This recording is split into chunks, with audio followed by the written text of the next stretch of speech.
When teaching climb, at some point you want to start building your distance, your distractions, and your duration. Doug has had a lot of training on climb in general, value for climb, maintaining his climb. So here during a class, I am working on sort of pushing his boundaries and pushing his understanding of holding climb while I'm at a distance, holding climb while distractions enter the room, and just in general maintaining duration while he's on his climb. So you're going to see that I'm talking to people in the classroom. I'm moving around a bit. Periodically, I am returning to Doug to reward him for maintaining his climb, specifically when there are distractions around. We will have the benefit of watching Doug make mistakes. One's about to happen now, and I want you to watch how quickly I address the issue. Doug never gets his back feet off of the climb before I address it. I move in swiftly. I gave a no reward marker, so I literally said no to him, moved in swiftly, grabbed the collar, and moved him back on climb. That was his correction. There was no food for having to be fixed. Here, I am returning to Doug to reward him. So I, after fixing him, returned to my original spot in the room. My trainer, Shauna, and her dog are standing here. So I returned to that picture that just got him in trouble and then had the chance to reward him for getting that picture right.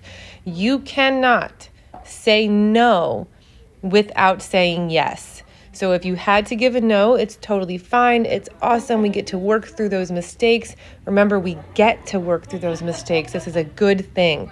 But after that correction, I want to return to that picture so that I get to reward him again.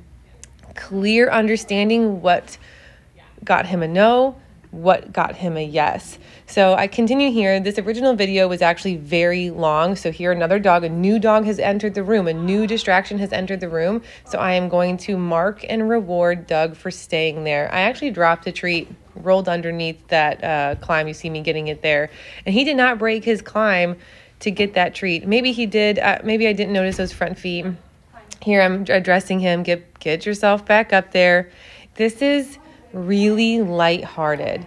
We're going to go ahead and watch another mistake here. Now, this time I don't see the mistake happening, but I have the benefit of extra trainers in the room to help me out, to support me. So I see Aaron move in to correct Doug, and then I swoop in and correct him instead. Move him back to his climb. Notice how I put him on climb and I bail.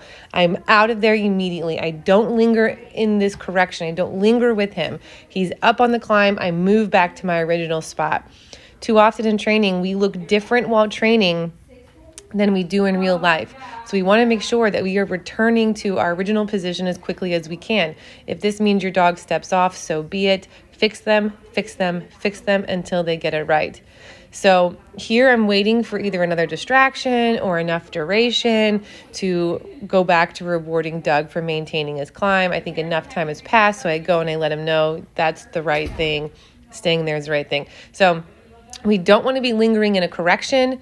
We want to return to a natural position as quickly as possible, and we want to be rewarding frequently when new distractions are entering the environment, when there's been duration, if we're building our distance. So there's a lot happening in the room with people and dogs and conversation and my distance from him.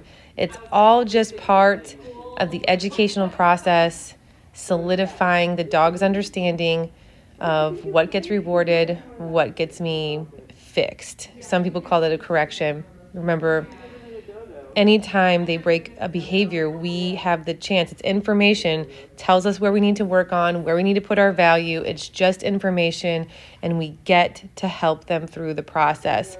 It's a good deal for us. It's a good deal for the dog.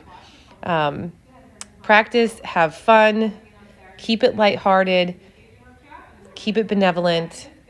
Have a good time with your dogs and your training.